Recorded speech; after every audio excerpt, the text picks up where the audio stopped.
Patriarcas e Profetas. Capítulo 55. O menino Samuel. Este capítulo é baseado em 1 Samuel 1 e 2, versos 1 a 11. Eucana, levita do monte Efraim, era homem de riqueza e influência, e um dos que amavam e temiam ao Senhor. Sua esposa, Ana, era mulher de piedade fervorosa. Meiga e humilde, distinguia-se o seu caráter por um grande ardor e fé elevada. A bênção tão ansiosamente buscada por todo hebreu era negada a este bom casal, seu lar não se alegrava com vozes infantis, e o desejo de perpetuar seu nome levou o esposo, assim como já havia levado muitos outros, a contrair um segundo casamento. Mas este passo, motivado pela falta de fé em Deus, não trouxe felicidade. Filhos e filhas foram acrescentados à casa, mas a alegria e beleza da sagrada instituição de Deus foram mareadas, e interrompera-se a paz da família. Penina, a nova esposa, era ciumenta e dotada de espírito estreito, e conduzia-se com orgulho e insolência. Para Ana, parecia a esperança estar destruída, e ser a vida um fardo pesado. Enfrentou, todavia, a prova com resignada mansidão. Eucana observava fielmente as ordenanças de Deus. O culto em Siló ainda era mantido, mas, por causa de irregularidades no ministério, os serviços dele, Eucana, não eram exigidos no santuário, a que, sendo ele levita, deveria comparecer. Contudo, subia com sua família para adorar e sacrificar, por ocasião das reuniões regulares.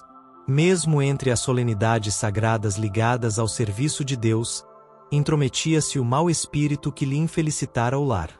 Depois de apresentarem as ofertas em ações de graças, toda a família, segundo o costume estabelecido, unia-se em uma festa solene mas prazenteira. Em tais ocasiões Eucana dava à mãe de seus filhos uma porção, para ela e para cada um dos filhos e filhas, e em sinal de atenção para com Ana dava-lhe porção dupla, significando que sua afeição por ela era a mesma como se ela tivesse um filho. Então a segunda esposa, ardendo em ciúmes, reclamava a preferência, como sendo ela altamente favorecida por Deus, e escarnecia de Ana em sua condição de mulher destituída de filhos como prova do desagrado do Senhor.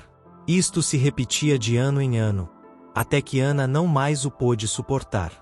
Incapaz de ocultar sua mágoa, chorou sem constrangimento e retirou-se da festa. Seu marido em vão a procurou consolar. Por que choras?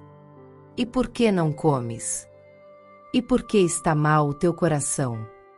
Disse ele, não te sou eu melhor do que 10 filhos? Ana não proferiu censura alguma. O fardo que ela não podia repartir com amigo algum terrestre, lançou-o sobre Deus. Ansiosamente rogou que lhe tirasse a ignomínia, e lhe concedesse o precioso dom de um filho para o criar e educar para ele. E fez um voto solene de que, se seu pedido fosse satisfeito, dedicaria o filho a Deus, mesmo desde o seu nascimento. Ana tinha se aproximado da entrada do tabernáculo, e na angústia de seu espírito orou, e chorou abundantemente, contudo, entretinha em silêncio comunhão com Deus, não proferindo nenhuma palavra. Naqueles tempos ruins, tais cenas de adoração eram raramente testemunhadas.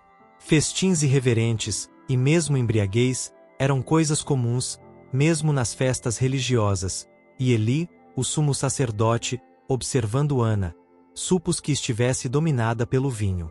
Julgando administrar uma repreensão merecida, disse com severidade: Até quando estarás tu embriagada? Aparta de ti o teu vinho.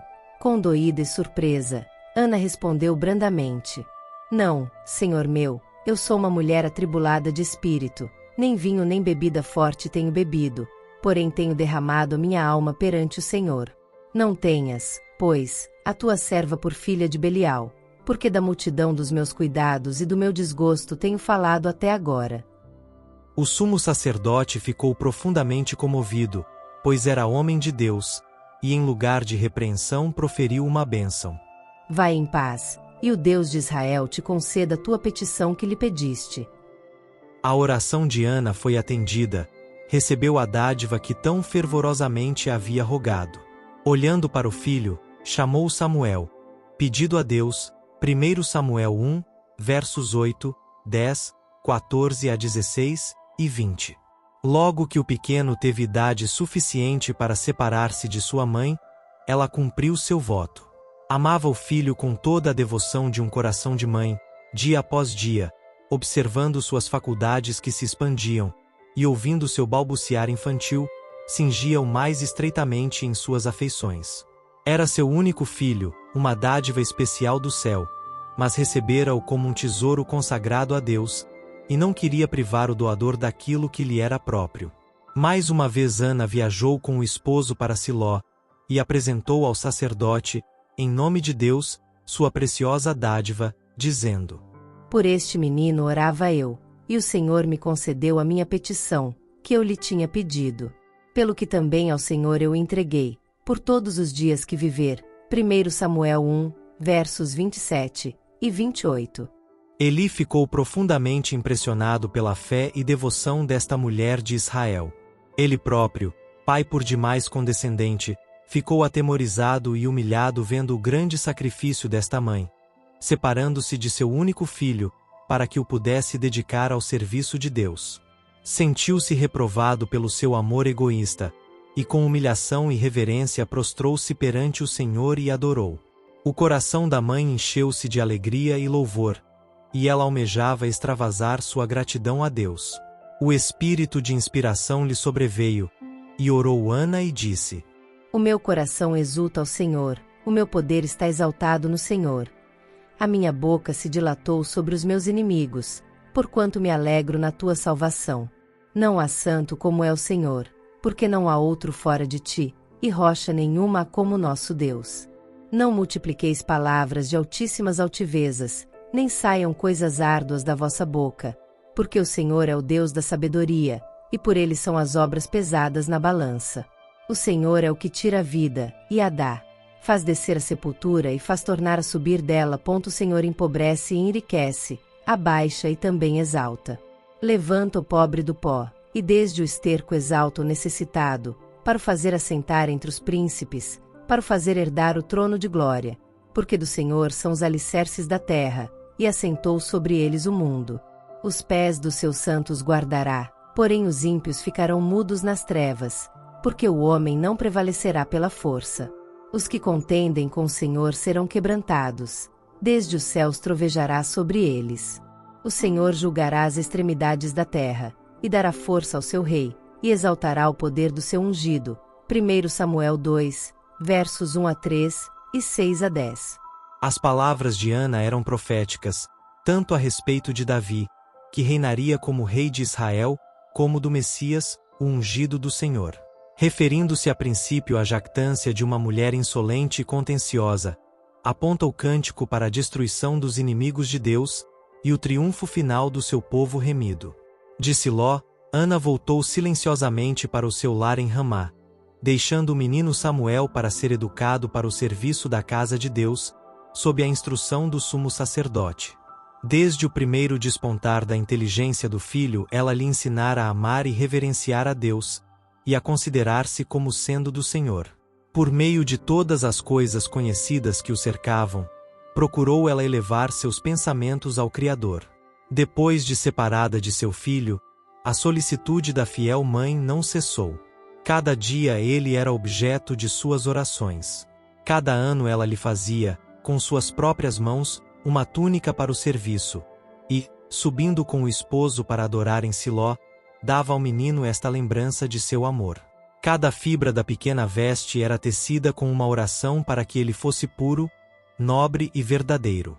Não pedia para o filho grandezas mundanas, mas rogava fervorosamente que ele pudesse alcançar aquela grandeza a que o céu dá valor, que honrasse a Deus e abençoasse a seus semelhantes. Que recompensa teve Ana! E que estímulo para a fidelidade é o seu exemplo! Há oportunidades de inestimável valor, interesses infinitamente preciosos, confiados a toda mãe. A humilde rotina dos deveres que as mulheres têm considerado como uma fastidiosa tarefa, deve ser encarada como obra grandiosa e nobre. É privilégio da mãe abençoar o mundo pela sua influência, e fazendo isto trará alegria a seu próprio coração. Ela pode fazer retas veredas para os pés de seus filhos, através de claridade e sombra, em direção às alturas gloriosas do céu. Mas, unicamente quando procura em sua vida seguir os ensinos de Cristo, é que a mãe pode esperar formar o caráter de seus filhos segundo o modelo divino. O mundo está repleto de influências corruptoras. A moda e os costumes exercem forte poder sobre os jovens. Se a mãe falta em seu dever de instruir, guiar e restringir, os filhos naturalmente aceitarão o mal e se desviarão do bem. Que toda mãe vá muitas vezes ao seu Salvador com a oração. Ensina-nos o que faremos pela criança. Atenda ela à instrução que Deus dá em sua palavra, e ser-lhe-á dada sabedoria conforme a necessitar. O mancebo Samuel ia crescendo, e fazia-se agradável, assim para com o Senhor como também para com os homens. 1 Samuel 2, verso 26. Se bem que a juventude de Samuel fosse passada no tabernáculo, dedicada ao culto de Deus, não se achava ele livre de influências más ou exemplos pecaminosos. Os filhos de Eli não temiam a Deus, nem honravam a seu pai, mas Samuel não procurava sua companhia nem seguia seus maus caminhos. Fazia esforço constante para tornar-se o que Deus queria que ele fosse. Este é o privilégio de todo jovem. Deus se apraz mesmo quando as criancinhas se entregam ao seu serviço.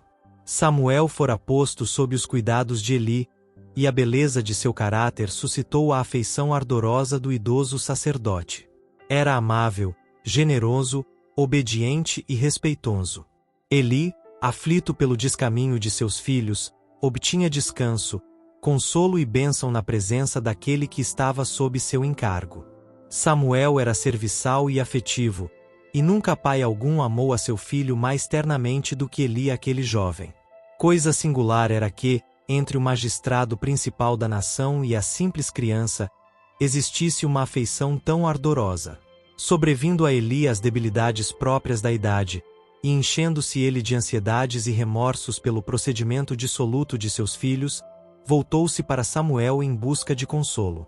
Não era costume entrarem os levitas para os seus serviços peculiares antes que tivessem 25 anos de idade. Samuel, porém, foi uma exceção a esta regra. Cada ano lhe eram confiados encargos de mais importância, e, quando ainda era criança, um éfode de linho foi posto sobre ele em sinal de sua consagração ao serviço do santuário. Jovem como era ao ser trazido para ministrar no tabernáculo, tinha Samuel mesmo então deveres a cumprir no serviço de Deus, conforme sua capacidade. Estes eram a princípio muito humildes, e nem sempre agradáveis, mas cumpria-os da melhor maneira que lhe permitia a habilidade, e com coração voluntário. Levava sua religião a todo o dever da vida. Considerava-se servo de Deus, e o seu trabalho como o trabalho de Deus. Seus esforços eram aceitos, porque eram motivados pelo amor a Deus e por um desejo sincero de fazer a sua vontade. Foi assim que Samuel se tornou cooperador do Senhor do céu e da terra. E Deus o habilitou a cumprir uma grande obra em favor de Israel. Se as crianças fossem ensinadas a considerar a humilde rotina dos deveres diários como o caminho a elas indicado pelo Senhor, como uma escola na qual devem ser preparadas para a realização de um serviço fiel e eficiente, quão mais agradável e honroso lhes pareceria o seu trabalho. Cumprir todo o dever como sendo ao Senhor, lança um encanto ao redor da mais humilde ocupação, ligando os obreiros na terra com os seres santos que cumprem a vontade de Deus no céu. O bom êxito nesta vida, e no ganhar a vida futura, depende de uma atenção fiel e conscienciosa às coisas pequenas. Vê-se a perfeição nas menores das obras de Deus, não menos do que nas maiores. A mão que elevou os mundos no espaço é a mesma que fez com delicada perícia os lírios do campo. E assim como Deus é perfeito em sua esfera de ação, devemos nós ser perfeitos na nossa. A estrutura simétrica de um caráter forte e belo baseia-se nos atos individuais do dever. E a fidelidade deve caracterizar nossa vida nos seus mínimos pormenores bem como nos máximos. A integridade nas pequenas coisas, a realização de pequenos atos de fidelidade e pequenas ações de bondade, alegrarão a senda da vida, e, quando terminar a nossa obra na terra, verificar-se-á que cada um dos pequenos deveres fielmente cumpridos exerceu uma influência para o bem, influência esta que jamais poderá perecer. A juventude de nossos tempos pode tornar-se tão preciosa à vista de Deus, como foi a de Samuel.